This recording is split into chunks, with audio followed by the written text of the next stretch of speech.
I lost everything in my divorce until one legal clause made me a multimillionaire. They say revenge is a dish best served cold. That's garbage. Real revenge is like vintage whiskey. You watch it age in the dark for years. I lost the battle for the bar, but I didn't know I'd won the war, thanks to a $2 ticket she kept in the glove box of a car I gave her and she despised. But I'm getting ahead of myself. My old Ford Bronco finally gave up the ghost on a Tuesday morning. 15 years of loyal service, and it died right there in my driveway with a wheeze that sounded almost apologetic. I needed to get to the wholesale market downtown, restaurant supply run, so I took her car. When I say her car, I mean the Audi Q5 in midnight blue that I bought her for our 10th anniversary.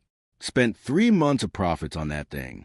I remember the moment I showed it to her, standing in our driveway with a bow on top, like some idiot from a car commercial. She looked at it the way you look at a sweater from an aunt you don't like. "Cute," she said, "but I actually wanted red." Not thank you. Not this is beautiful. Just that she wanted red. She'd been driving that Audi for 2 years and still complained about the color every chance she got. Like it was some kind of personal insult I committed against her. Our marriage at that point was barely a marriage. It was more like a Cold War with shared bathroom space. The last 6 months had been especially brutal. She was always nervous, always irritable. Everything I did was wrong. The way I loaded the dishwasher, the way I breathed, apparently. We hadn't touched each other in 4 months. Not even accidentally. I run a bar downtown. Well, I ran a bar. The Alibi Room. 22 years I'd worked there. Started as a barback when I was 19. Worked my way up to manager, then bought into ownership when the old man retired. My wife Elena inherited her father's trust fund when he passed, and we used that money to buy out the remaining shares. On paper, the trust owned everything, but I built that place with my own hands. So that Tuesday morning, I climbed into the Audi that smelled like her expensive perfume and some kind of floral air freshener I'd never bought. I drove to Route 7, the gas station off the highway that I always stopped at, filled up the tank, grabbed a coffee that tasted like battery acid mixed with regret, and then I did something I'd done once a month for the past 20 years. I bought a Powerball ticket. $2. Same numbers every time. 10, 22, 31. My mother's birthday, my father's birthday, and mine. Mom had died 3 years back. Cancer. Dad went 2 years before her. Heart attack while watching the evening news. They were the only family I had who mattered, so I kept playing their numbers. Not because I believed in luck. I'm a bar manager. I believe in inventory counts and profit margins, but it felt like keeping them alive somehow. Stupid, I know, but we all have our rituals. I tossed that ticket into the Audi's glove box. Didn't even look at it twice. Just shoved it right on top of a stack of Elena's old manicure receipts. $90 for nails. Every 2 weeks like clockwork. I forgot about that ticket faster than a customer forgets their umbrella on a rainy night. I had no idea I'd just put the pin from a grenade into a car she hated. The wholesale market was the same, as always. Restaurant suppliers trying to unload expired stock with a smile. I loaded up on bar napkins, cocktail stirrers, the cheap stuff that keeps a business running. Got back in the Audi around noon. Started heading home. That's when I remembered. My Bronco. I'd left it at Manny's auto service the week before when it broke down near the airport. Old Manny was supposed to call me with an estimate, but he never did. Manny runs on his own timeline. I figure I should at least swing by and get my keys back, maybe hear how bad the damage was. I took the exit off Highway 40. Manny's shop is on his old access road that time forgot. Cracked asphalt and faded road signs. The kind of place where the America you see in old photographs still exists, just peeling and sad. The shop sits right behind this place called the Motel 6. And I don't mean one of those chain Motel 6 places you see on road trips. This was the kind of motel that rents rooms by the hour. The kind with parking spots that face away from the road. Broken neon sign. Rooms that probably get cleaned twice a year, whether they need it or not. I was pulling into Manny's parking lot when I saw it. A beat-up yellow Mustang from the 90s. primer spots on the hood, that specific shade of construction site yellow that looks like a warning sign. I'd know that car anywhere because I'd heard about it for 2 years straight. It belonged to David. David was Elena's quote-unquote business partner. He'd invested in the bar about 18 months back. Some money from an inheritance, he said. Wanted to get into the restaurant industry. He was younger than me by maybe 7 years. Always wore expensive watches he definitely couldn't afford. Had that gym rat build and the kind of smile that made you want to check if your wallet was still in your pocket. Elena had insisted we bring him on. Said we needed fresh capital for renovations. I thought it was a terrible idea, but the trust was in her name, so technically it was her call. What the hell was David doing at a pay-by-the-hour motel at 11 in the morning on a Tuesday? I didn't even think. I just pulled the Audi across the street and parked behind a dumpster, killed the engine, and I waited. My hands were shaking, not because I knew what I was about to see, but because somewhere deep in my gut, in that place where truth lives before your brain catches up, I already knew. The door to room 12 opened. David walked out first. He was wearing the same clothes he'd worn to the bar the night before. Jeans and that black polo he thought made him look sophisticated. He was laughing at something. Turned back toward the door. And then she walked out. Elena, my wife, wearing her yoga outfit. The expensive Lululemon stuff she always wore to her Tuesday morning sessions. Except there was no yoga studio within 5 miles of this motel. I didn't feel what I expected to feel. I thought I'd be angry, betrayed, heartbroken. But what I actually felt was something much colder. It was like watching the last piece of a puzzle click into place. The relief of finally understanding a mystery you didn't even know you were solving. All those evenings she'd worked late at the bar with David. All those headaches that meant I slept on the couch. All those girls' nights out that she came home from smelling like cigarette smoke even though none of her friends smoked. All the time she flinched when I touched her. All the small cruelties and cold shoulders and moments of contempt. They weren't random. They were guilt and resentment. She'd already left me in every way that mattered. Her body just hadn't gotten around to following through yet. I watched them stand outside that motel room. David had his hand on her lower back. She was smiling in a way I hadn't seen in months. Maybe years. They looked happy, comfortable, like people who'd done this before, many times before. He kissed her. Not some quick peck. A real kiss. The kind that says this isn't new. My phone was in my hand. I don't even remember taking it out. I just raised it, pointed, clicked. The photo wasn't great, a little bit blurry, but you could see everything that mattered. David, Elena, the motel, room 12 visible in the background, timestamp clear as day. I sat in that Audi for another 20 minutes, watched him get in his yellow Mustang, watched him drive away toward downtown, probably headed to the bar, to my bar, to stand behind my counter and pretend they gave a damn about profit margins and customer service while I worked myself into the ground. There's an old bar rule I learned years ago. When a customer starts to fight, they already decided to do it an hour before. You just miss the signs. I felt hollowed out, but I had something now. Evidence. Truth. And in a weird way, that was almost comforting. At least I wasn't crazy. I didn't go to Manny's shop. I just drove home, parked the Audi in the driveway. When inside our little house in the suburbs with a mortgage we were barely making in the lawn I mowed every Sunday. I sat at the kitchen table, opened a beer even though it was only 1 in the afternoon, and I waited. Elena came home at 7. I heard her car in the driveway, the front door opening, her keys hitting the bowl on the entry table like they had 1,000 times before. She walked into the kitchen like it was any other day. She smelled wrong, not like her usual perfume, like cheap soap and something else I couldn't quite place. Motel soap, the kind that comes in those little wrap bars that fall apart in your hands. "Hey," she said, "didn't expect you home so early." I didn't say anything, just slid my phone across the table. Screen up, photo open. She looked at it. I watched her face. Waited for the color to drain, for the panic, for the stammering excuses. But Elena was never one for shame. That would have required caring what I thought. She looked at that photo of her and David outside the Motel 6, and she just sighed, like I'd caught her eating ice cream before dinner instead of destroying 13 years of marriage. "How long have you known?" she asked. "Since about noon," I said. "How long has it been going on? Does it matter?" "Yeah," I said. "It matters."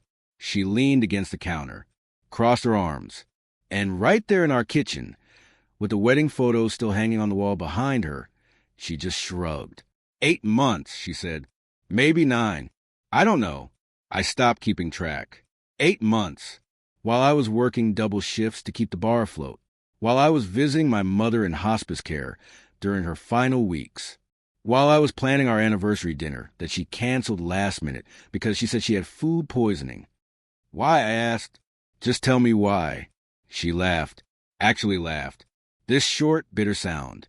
"Because I'm tired, Mark. I'm tired of living with someone who smells like whiskey and grease. I'm tired of this house. I'm tired of pretending I'm happy. David makes me feel alive. You make me feel like I'm drowning." I wanted to scream, to throw something, to demand how dare she blame me for her infidelity. But I just sat there, because part of me had known this was coming for years. You can feel a relationship dying the same way you can feel weather changing. The air gets different. She walked to our bedroom, started throwing clothes into a suitcase. I followed her, watched her pack up 2 years of lies into 3 bags. "I'm filing for divorce," she said. "I already talked to a lawyer last week." Of course she had. This wasn't spontaneous. This was planned, calculated. I was just the last person to get the memo. "And I'm taking the Audi," she added. That was a gift. "It's mine." Something in the way she said it. So possessive, so entitled. The Audi she complained about since day one. The Audi I'd bought with money I'd earned. "Sure," I said. "Take it." She looked at me then. Really looked at me, like she was trying to figure out if I was going to fight, if I was going to make this difficult. But I was so tired. Tired of fighting for scraps of affection. Tired of being treated like an inconvenience in my own life. "Fine," she said. "I'll send David for the rest of my stuff later." Of course. David, her business partner, her affair partner, probably her next husband. Knowing Elena, she always had a plan, always had the next step figured out before the current one was finished. She grabbed her bags, walked to the front door, turned back one last time. "I hope you figure your life out, Mark. I really do." Then she was gone. I heard the Audi start up, heard her pull out of the driveway, the sound of the engine fading down our quiet suburban street. I stood in the doorway of our bedroom, looked at the empty spaces where her clothes had been, the bare hangers, the missing shoes, evidence of an absence that had started long before she physically left. My phone buzzed. Text from David. "Bro, we need to talk about the schedule for this weekend. Big group reservation." Bro, like we were friends. Like he hadn't just blown up my entire life. I stared at that text. Bro, like we were friends. Like he hadn't just destroyed everything. I didn't respond. Turned off my phone. Went back to the kitchen. Opened another beer. The house was too quiet. 13 years of marriage. 22 years of building a business. All of it collapsing in the span of one afternoon. I sat at that kitchen table until the beer got warm. Then I opened another one. The wedding photos on the wall seemed to be mocking me. "Look how happy you used to be. Look how stupid you were." My phone kept buzzing on the counter where I'd left it. Probably David again. Probably Elena.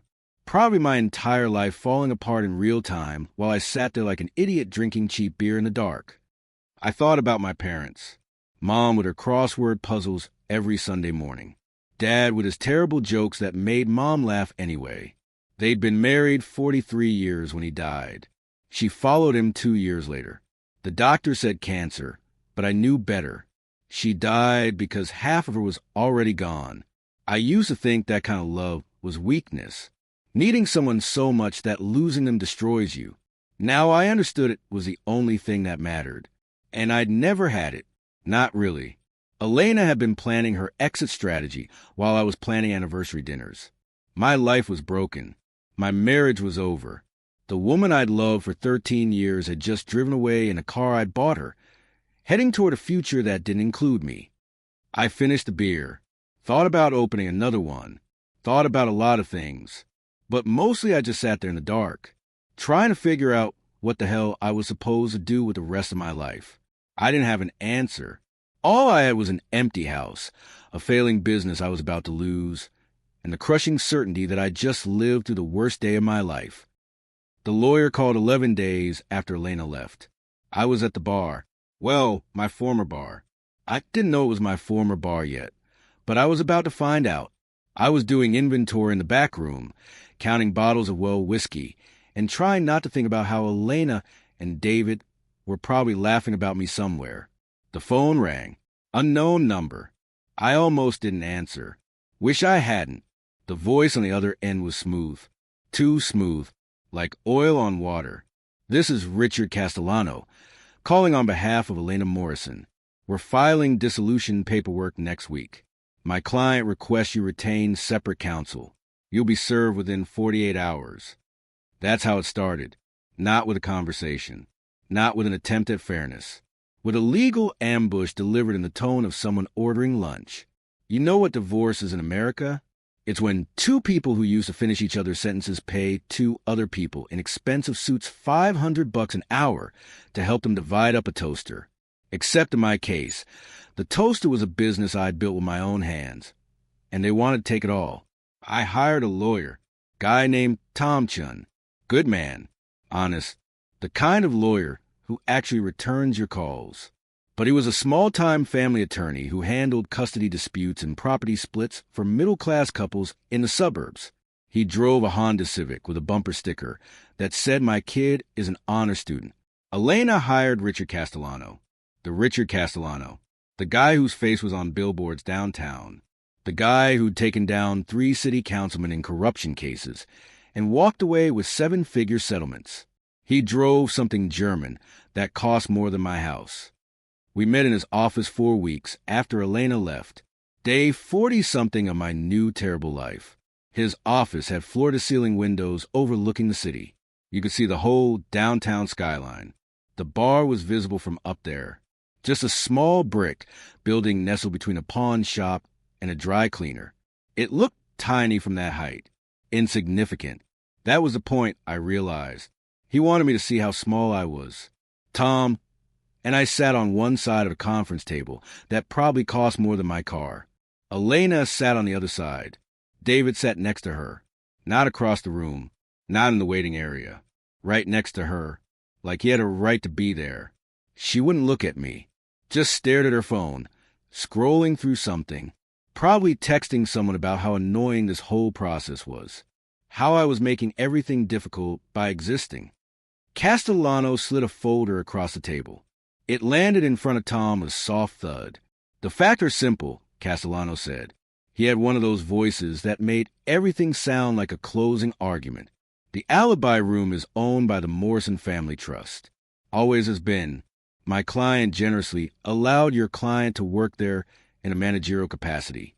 He was compensated. He was never an owner. I felt something crack inside my chest. Worked there. Like I was some hired help who showed up, pulled a few beers, and went home. Tom opened the folder, started reading. I watched his face change. Watched him realize how bad this was. He tried. I'll give him that. Tom might have been outmatched, but he tried. My client invested 15 years of labor into that establishment, Tom said. His voice shook a little. He couldn't help it. We were in a knife fight, and he'd brought a butter knife. He turned a failing dive bar into the most profitable establishment in the district. Sweat equity alone entitles him to. Castellano didn't even let him finish.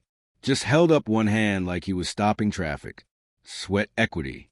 He said it like Tom had just claimed the earth was flat. Let me be clear. Your client was an employee. A well-compensated employee. But an employee nonetheless. The business was owned by the trust before the marriage. It remained trust property throughout the marriage. Missouri is not a community property state.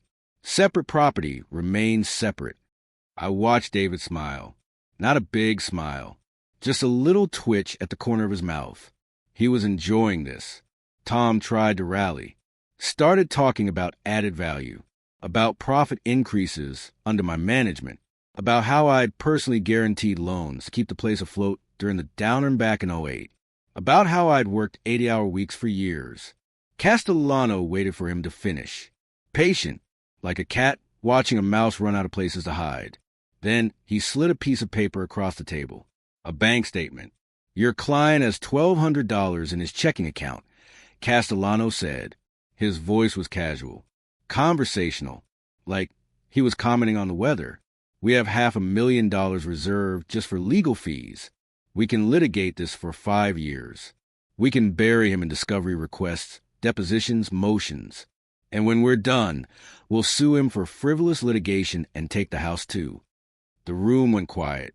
I could hear the air conditioning, someone's phone buzzing, the sound of my future collapsing. Tom looked at me, and I saw it in his eyes. Defeat. He was a good lawyer, but he was also a realist. He knew exactly what was about to happen. Of course, Castellano continued, his tone shifting to something almost kind. We're not unreasonable people. We're prepared to offer settlement. Your client signs a complete release, acknowledging he was never an owner and has no claim to the business. In exchange, we don't pursue claims against his personal assets. He keeps the house. We keep the bar. Everyone walks away. Everyone walks away. Except I'd be walking away with nothing while they took everything I'd built. There's a moment in every negotiation at a bar when you realize the customer isn't going to tip. You can see it in their face. The decision's already made. They're just going through the motions. That's what this was. A performance. They'd already decided to take everything. This meeting was just them being merciful enough to let me surrender. I looked at Elena. Finally looked at her. She was watching me now. Her expression was blank. Not angry. Not sad. Just nothing. Like I was a stranger she'd never met. How long? I asked. My voice sounded strange in my ears. How long were you planning this? She didn't answer, just looked away. David leaned forward, rested his elbows on the table. That smile again. Business is business, Mark. No hard feelings. I wanted to flip the table, wanted to grab him by his expensive shirt and throw him through Castellano's stupid window. But I didn't, because that's what they wanted. They wanted me to lose control, to give them ammunition, to prove I was unstable. So I just sat there, a man watching his life get carved up by people in suits. Tom asked for a recess. Castellano gave us 20 minutes. Tom and I went to a conference room down the hall. Smaller, no view, just beige walls and a table with a water stain. Mark, Tom said. He looked exhausted, like this case had aged him 5 years and a month. I can fight this, but it'll take years. And it'll cost everything you have, your savings, your house. And there's a real chance we lose anyway. The trust structure is solid. They have documentation. They have resources. He didn't say what we both knew, that I was going to lose either way. The only question was whether I'd lose everything or just most things. What do you recommend? I asked. Tom took off his glasses, rubbed his eyes. Take the deal. Keep your house. Start over. It's not fair. It's not right. But it's the smart play. Smart. I'd been smart my whole life. Smart enough to build a business from nothing. Smart enough to work myself half to death. Smart enough to love a woman who was planning to destroy me. Maybe it was time to stop being smart. But what choice did I have? I had $1,200 and a mortgage I could barely afford. They had $500,000 and a lawyer who probably ate guys like me for breakfast. We went back into Castellano's office. I told Tom I'd take the deal. He nodded, started negotiating the details. And that's when Tom did the one smart thing that would change everything. I want a finality clause, Tom said. Castellano raised an eyebrow. Go on. Tom pulled out his laptop, started typing. Both parties agree the settlement is final and complete. Each party waives any and all future claims against the other, regardless of future income, inheritance, or any unforeseen windfalls. I barely paid attention.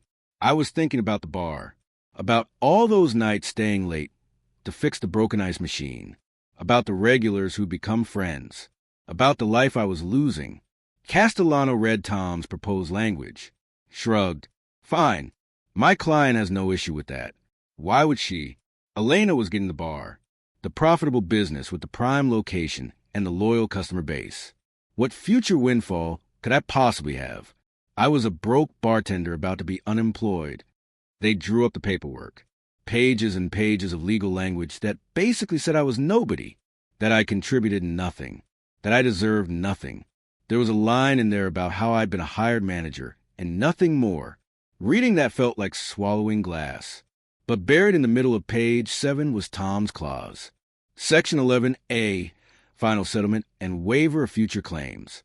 Both parties waive any and all claims to future assets, income, or unforeseen windfalls. I signed it. Elena signed it. David witnessed it, which felt like a final insult. Him, watching me sign away my life. We had a court date scheduled for day 70. Just a formality. The judge would review our settlement agreement and stamp it approved. Most divorce hearings last about 15 minutes when both parties agree. Those last few weeks were a blur. I worked at the bar until the day before the hearing. Elena and David let me. Probably because they needed someone to actually run the place while they figured out how to do it themselves. The staff knew something was wrong. Sarah, our head waitress who'd been there for 8 years, pulled me aside one night. "You okay, boss? You look like hell."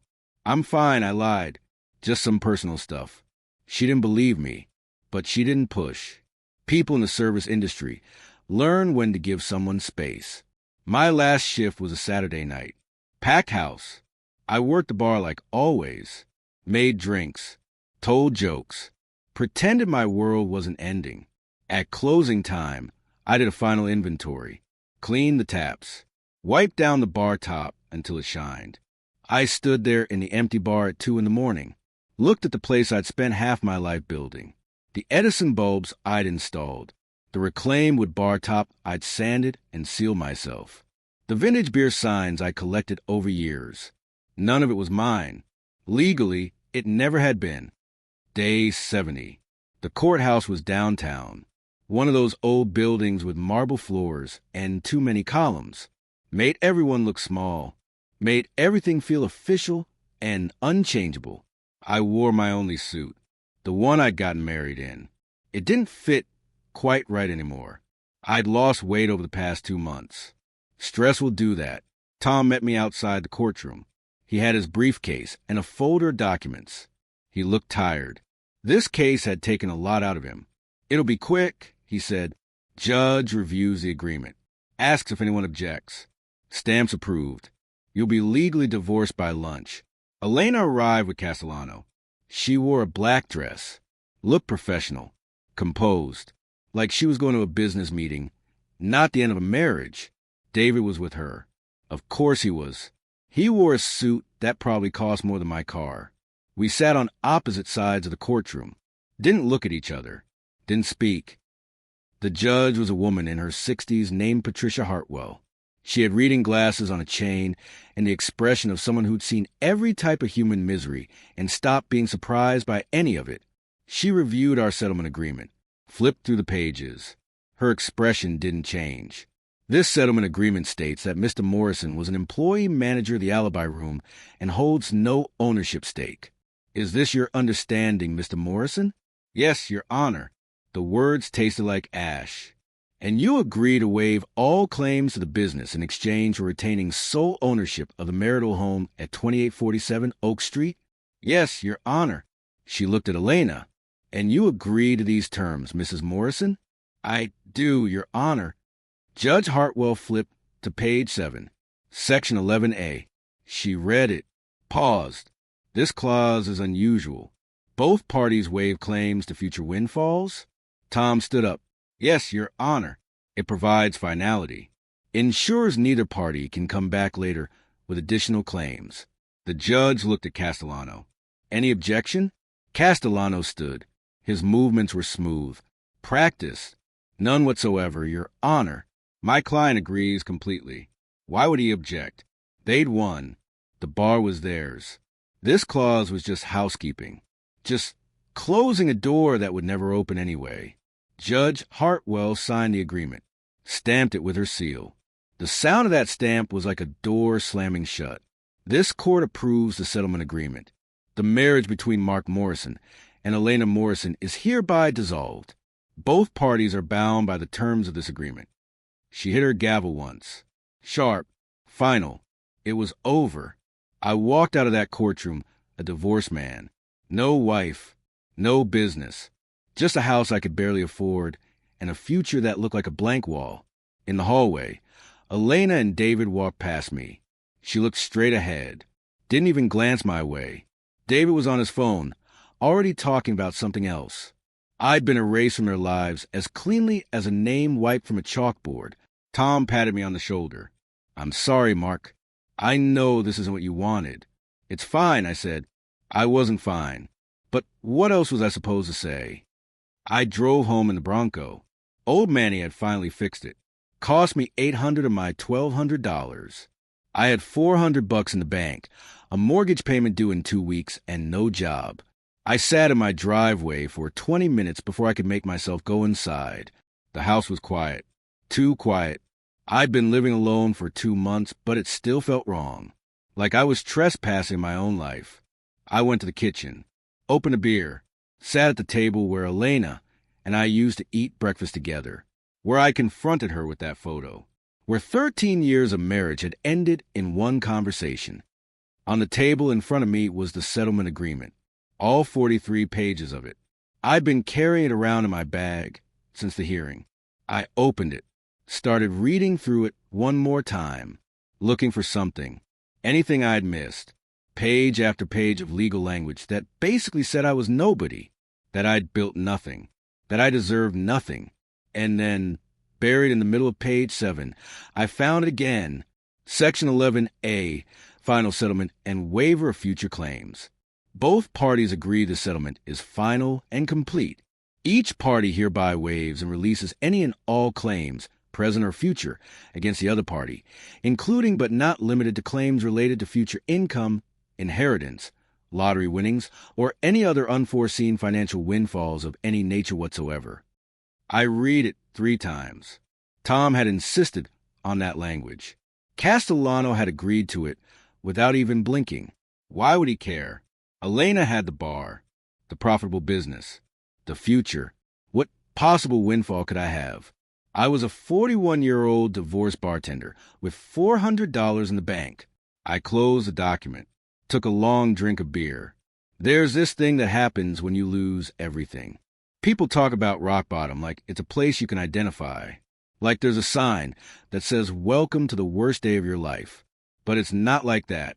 Rock bottom is just Tuesday afternoon, sitting in an empty house, reading the legal document that destroyed your life. The divorce was final. Elena got the bar. David got Elena. I got the house, the debt, and one meaningless paragraph buried on page 7 that both sides had agreed to because neither of us thought it mattered. I finished the beer, stared at that settlement agreement. Section 11A stared back at me. Just words on paper. Legal boilerplate that meant nothing to nobody. They'd won. I'd lost. And all I had to show for 15 years of work was a house I could barely afford and a clause about future windfalls that would never exist. I put my head down on the table, and I tried to figure out how to survive what came next. 3 months after the divorce, I was sitting on the floor of my living room eating cereal straight from the box and watching my ancient TV that I'd rescued from the curb when a neighbor was throwing it out. The job search wasn't going well. Actually, that's a lie. The job search was going terribly. I'd applied to 43 bartending positions in the Tri-County area. Got 3 interviews. 0 offers. Word travels fast in the restaurant industry. And David had made sure the word that traveled was that I was difficult, unreliable, and had substance problems. None of it was true. But truth doesn't matter when someone with money and connections wants to bury you. I'd sold most of my furniture to make mortgage payments. The living room was empty except for that donated TV sitting on a cardboard box. I was eating generic brand cornflakes with no milk because milk costs money. My bank account had $63 in it. The TV was on in the background. Local news. I wasn't really watching, just staring at the wall, trying to figure out which bill I could skip this month without ending up homeless. The news anchor was one of those aggressively cheerful women with teeth, so white they probably glowed in the dark. She was talking about something. Traffic. Weather. I wasn't listening. And then she said something that made my brain suddenly tune in. In an absolutely incredible turn of events, the winner of May's record-breaking Powerball jackpot still hasn't come forward. Can you believe it? $457 million, and nobody's claimed it. The winner has just 25 days left before the ticket expires, and the money goes back into the prize pool. I stared at the TV, my spoon hovering halfway to my mouth. $457 million. Won in May. May. That was 3 months ago. Right when everything fell apart. Right when I stopped paying attention to anything except survival. The anchor kept talking, her voice bright with manufactured excitement. Let's remind every one of those winning numbers one more time. If you bought a ticket in May, check your pockets. The winning numbers were 10, 22, 31, 47, 52, and Powerball 18. The spoon fell from my hand, hit the floor. Corn flakes scattered across the cheap carpet. 10, 22, 31. Mom's birthday. Dad's birthday. Mine. The ticket. The memory hit me like a freight train. Route 7 gas station. Elena's Audi. $2. Those numbers. The same numbers I'd played every month for 20 years. I bought a ticket the morning my Bronco died. The morning I took her car to the wholesale market. The morning before I saw her at the Motel 6. I'd thrown that ticket in the glove box, right on top of her manicure receipts. And then my entire life exploded, and I forgot about it. Completely forgot about it. My brain had been occupied with lawyers and betrayal and trying not to drown. A $2 lottery ticket wasn't even a blip on my radar. But now, right now, that ticket was sitting in a glove box. In a car I'd given to Elena. In a car she'd driven away in. In a car that was legally hers. $457 million in the midnight blue Audi she'd always hated. My hands were shaking. I stood up, started pacing. My mind was racing through scenarios. Did she know? Had she found it? No. No way. If Elena had found a winning lottery ticket, it would have been all over the news by now. She would have hired Castellano to make sure she got every penny. She would have thrown a party. She definitely wouldn't have kept quiet about it. So the ticket was still there. Had to be. She never cleaned out that glove box. It was always full of receipts and napkins and broken sunglasses. She probably hadn't opened it in months. But here's the thing. I had no claim to that car. The divorce was final. The Audi was hers. And even if I could prove I bought the ticket, any competent lawyer would argue it was purchased during the marriage using marital funds. Community property. We'd split it 50-50 at best. Except Section 11A, the clause Tom had insisted on, the clause Castellano had agreed to without thinking twice, because it seemed meaningless at the time. Both parties waive any and all claims to future assets, income, lottery winnings, or any other unforeseen financial windfalls. If that ticket was still in the glove box, if I could get my hands on it, if I could claim it before the deadline, then Elena couldn't touch it. She'd sign away her rights to any lottery winnings. She'd agreed to it. Her shark lawyer had agreed to it. The irony was almost beautiful. They'd been so focused on taking the bar that they'd sign away a fortune without even knowing it. But I had a problem. Actually, I had several problems. Problem one, I had no access to that car. It was Elena's property. I couldn't just break into it. That's theft. That's a crime that would invalidate any claim to the ticket. Problem two, I had 25 days. Maybe less. I didn't know the exact deadline. Problem three, I had no idea if the ticket was even still there. 3 months. Anything could have happened. She could have cleaned out the glove box. Could have found the ticket and thrown it away not knowing what it was. Could have taken the car to a detailer who emptied everything. I sat back down on the floor, tried to think clearly, tried to figure this out. And then something occurred to me. Something about Elena that I'd known for 13 years, but had never really thought about strategically until right now. Elena hated that car, complained about it constantly. And according to Sarah, my former head waitress who still texted me occasionally, the bar was hemorrhaging money. Elena and David had no idea how to run a restaurant. They'd alienated half the regulars. The staff was quitting. They were drowning.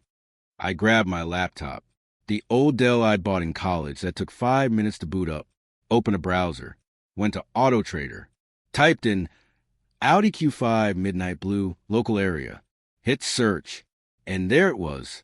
First result, 2015 Audi Q5, Midnight Blue, 47,000 miles, excellent condition, asking $31,000.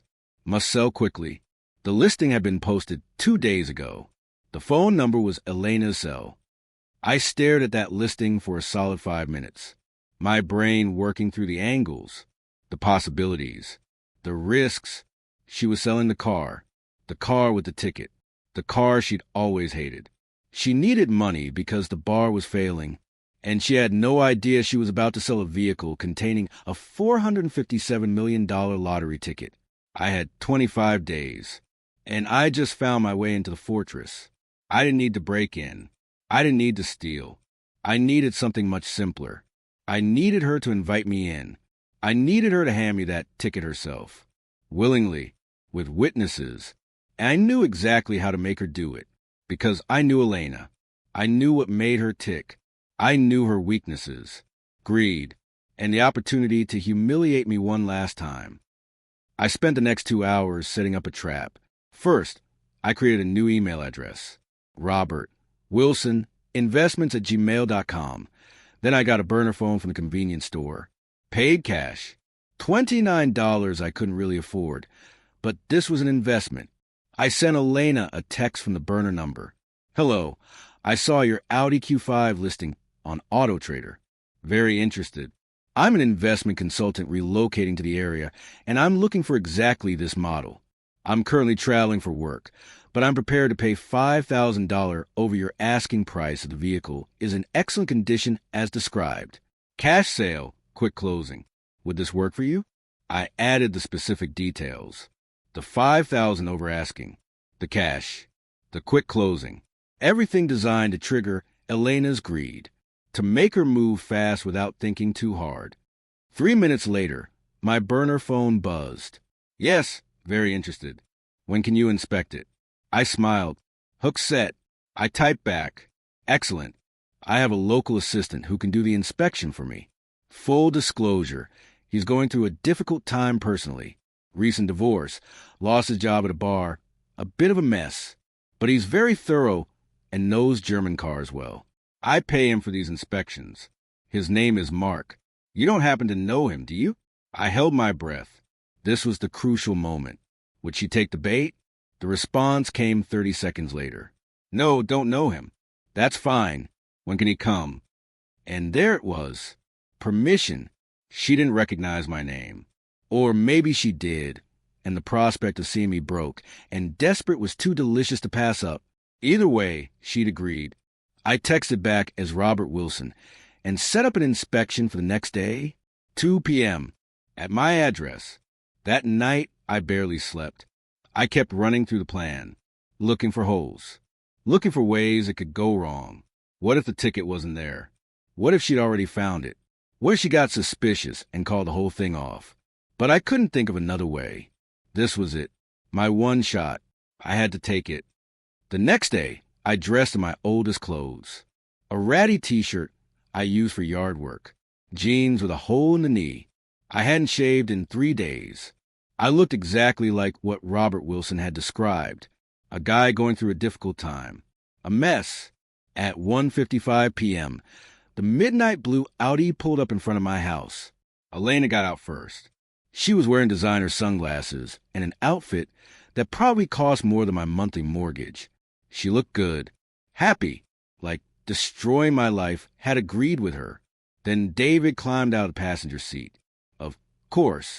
Of course he was there. He wouldn't miss this. They saw me standing in my driveway. I watched David's face light up with barely contained glee. Elena smiled. That smile, the one that said she'd won, and I'd lost, and she was going to enjoy every second of this. David spoke first, his voice loud enough for the neighbors to hear. "So you're the assistant? Man, life really knocked you down, huh, Mark? What's next? You can check our tire pressure. Maybe wash the windows?" He was laughing, actually laughing. Elena joined in. They stood there next to the car I bought her, mocking me in my own driveway. I played the part, kept my head down, spoke quietly. "Hey, David. Elena, thanks for bringing the car by. Mr. Wilson asked me to do a thorough inspection. He's very particular. He needs clear photos of the service records and original purchase documents. He said they should be in the glove box." Elena's smile got wider. This was what she'd come for. The chance to watch me beg for scraps. To see me reduced to hired help. To throw in my face that she'd won. "Sure," she said, her voice dripping with false sweetness. "They're in the glove box. Go ahead and get them yourself. You're the assistant now, right? That's what you do. You assist." She pulled the keys from her purse. And then, instead of handing them to me, she tossed them, threw them at my feet, like you'd throw a stick for a dog. David laughed harder. Elena just stood there with her arms crossed, watching me, waiting for me to pick up the keys off the ground. I bent down, picked up the keys, looked up at both of them. "Thanks," I said, just doing my job. This was it. Permission, instruction, in front of witnesses. She'd told me to go into the glove box. She'd give me the keys. Whatever I found in there, I had every right to take. I walked to the Audi, unlocked the driver's side door, sat in the seat I'd sat in 3 months ago when I drove to Route 7, when I bought that ticket. My hands were shaking. I reached for the glove box, pressed the release. It fell open. Service records, owner's manual, old receipts from her nail salon, broken sunglasses, a lip gloss, registration paperwork. Everything exactly where it had been 3 months ago, but no lottery ticket. I started pulling things out, looking through the papers. My heart was pounding so hard I could hear in my ears. No, no, no. It had to be here. It had to be. I dug deeper, pulled out the owner's manual, and there, behind it, wedged into the crack between the plastic housing and the back of the glove box, I saw it, a crumpled piece of paper, bent, worn, the edge sticking up just barely visible. The lottery ticket. I pulled it out slowly, unfolded it. The numbers were faded but readable. 10, 22, 31, 47, 52. Powerball 18. The date stamped May 12th. The Route 7 station location printed at the top. I closed my fist around it, felt the paper crumple in my sweating palm. Behind me, I heard David's voice. "Everything okay in there? You find what you need?" I grabbed the service book, took a photo with my phone like I was documenting it for Robert Wilson. Then I got out of the car, walked back to where they were standing. "Got everything Mr. Wilson needs," I said. "I'll send him the photos. He'll be in touch about scheduling the purchase." I held out the keys to Elena. She took them, not looking at me, already bored, already moving on to whatever came next in her day. They got in the Audi and drove away. I watched them go, watched that midnight blue car disappear around the corner. David was laughing about something, probably about me, about how pathetic I looked, about how far I'd fallen. I stood in my driveway until they were gone. Then I opened my fist. In my palm, wrinkled and damp with sweat, was a lottery ticket worth $232 million after taxes. I walked inside, sat down on my empty living room floor, and started laughing. Couldn't stop. The kind of laughter that's half hysteria and half pure disbelief. They just handed me everything. Elena had literally thrown me the keys to her car and told me to take whatever I needed from it, in front of witnesses. She'd given me permission. Legal, documented permission. 3 days later, I drove to the State Lottery Commission office, brought the ticket, brought my ID, brought a lawyer, a real one this time, not Tom Chun, Someone who specialized in lottery winnings and tax law. Someone who cost $300 an hour that I'd borrowed from my credit card. The lottery officials verified the ticket, ran it through their machines 3 times, checked the serial numbers, confirmed the date and location. It was real, it was valid, and I was the legal claimant. They took my photo holding one of those giant novelty checks, asked me if I wanted my name public. I said no, anonymous claimant. They were fine with that. I signed paperwork for 8 hours, tax forms, disclosure agreements, payment schedules. I took the lump sum, $232 million after federal and state taxes. Robert Wilson, my fictional buyer, never called Elena back about the Audi, just disappeared.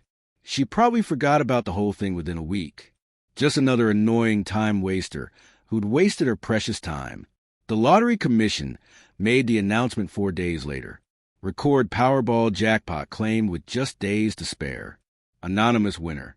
Ticket purchased at Route 7 station in May. I watched the news from my empty living room.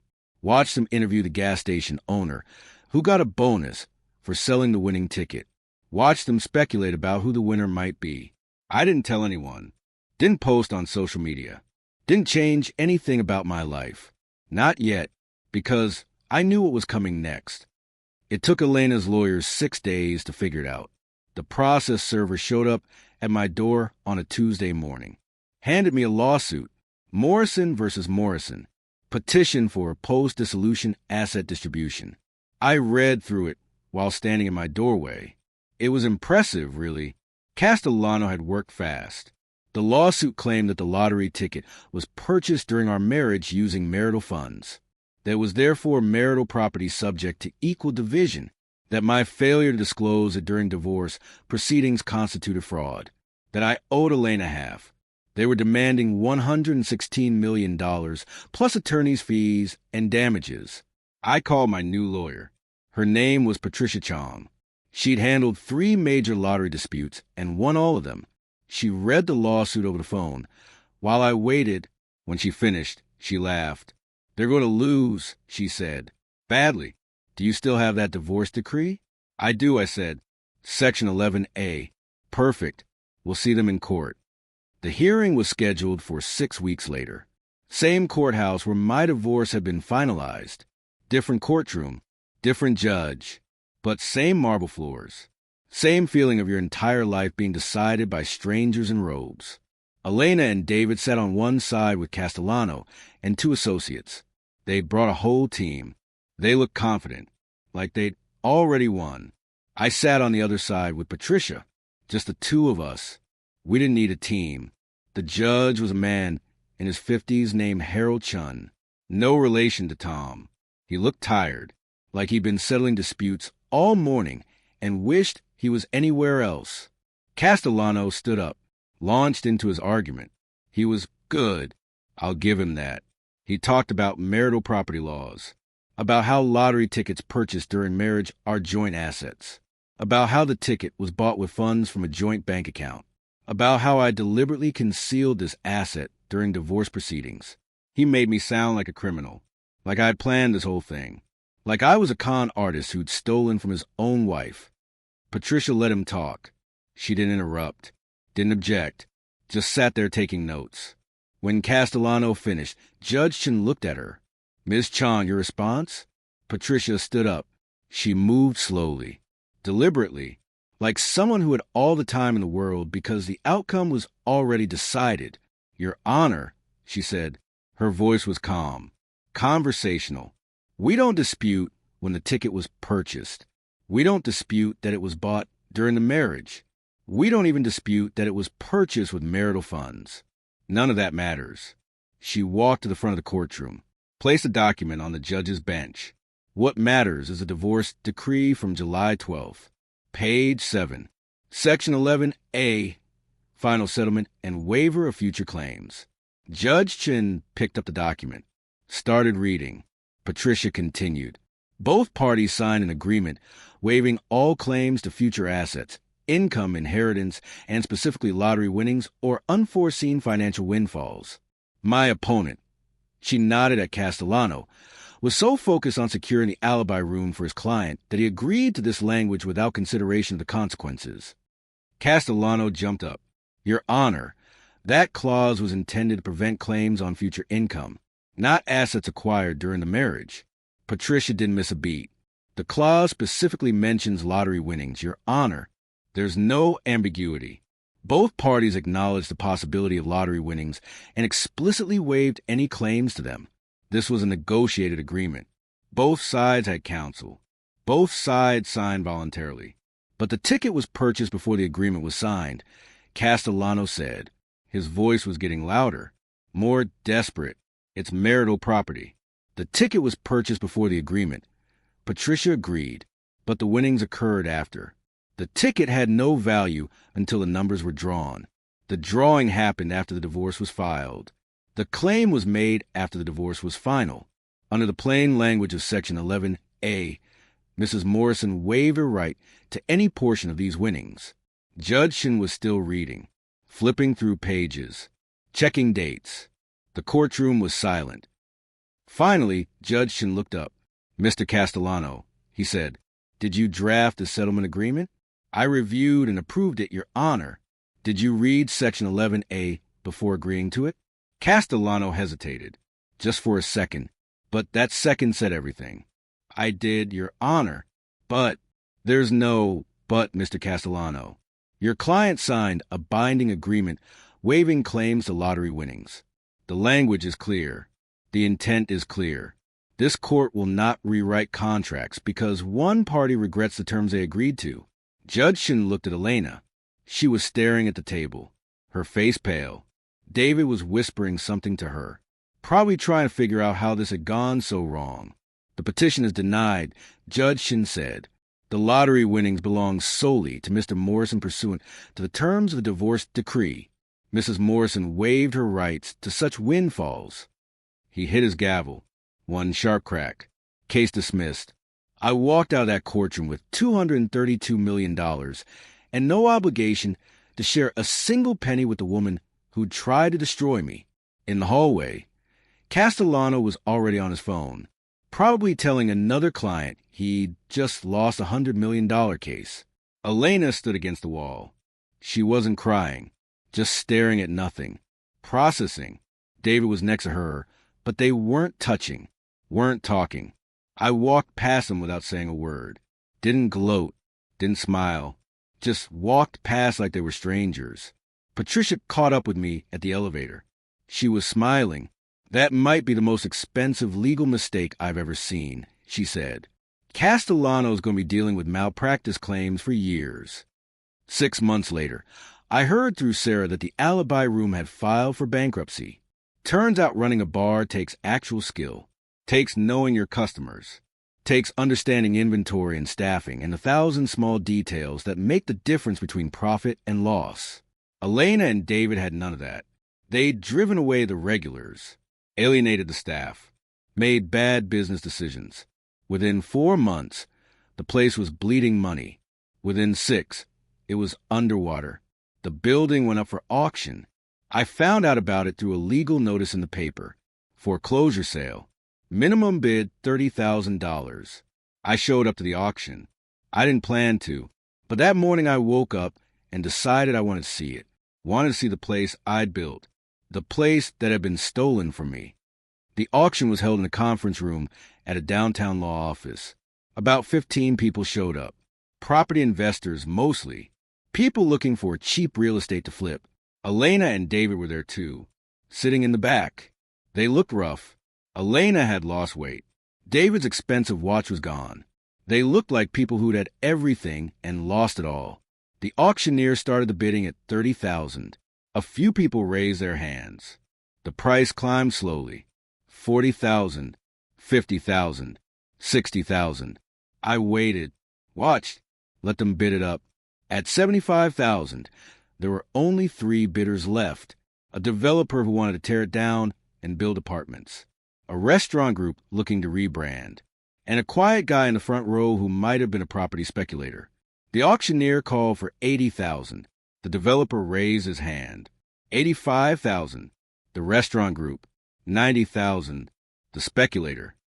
The developer and restaurant group dropped out. Too expensive for a building that needed work. The speculator was the only one left. Going once, the auctioneer said. Going twice. I raised my hand.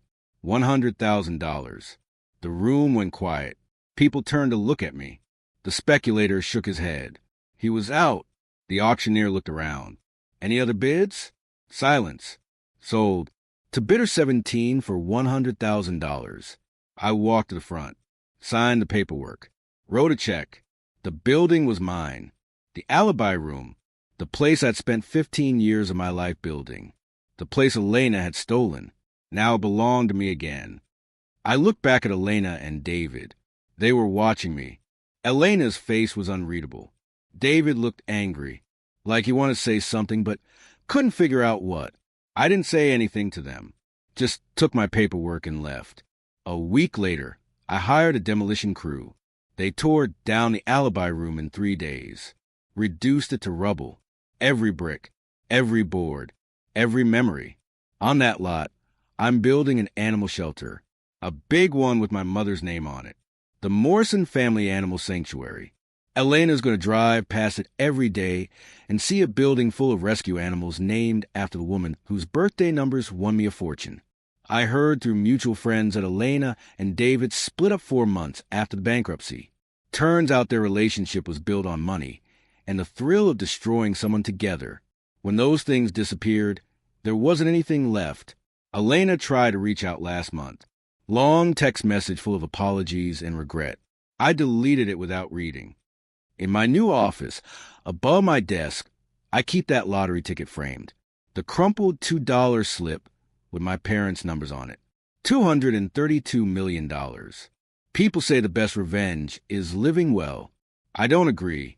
The best revenge is methodical, cold-blooded justice. It's watching the people who tried to destroy you hand you the keys to their own destruction. It's a woman throwing car keys at your feet like you're a dog, not knowing she's handing you a grenade whose pin you pulled 3 months earlier. This wasn't karma. This wasn't luck. This was Section 11A. This was Castellano's arrogance and Elena's greed. This was patience and one forgotten lottery ticket in a glove box she never cleaned. They wanted to bury me. Instead, they buried themselves. And me? I'm just a guy who bought a $2 ticket with his dead parents' birthdays on it, who lost everything, who got it all back, plus interest. That's not a revenge story. That's justice. And justice, unlike revenge, is something you can build a life on.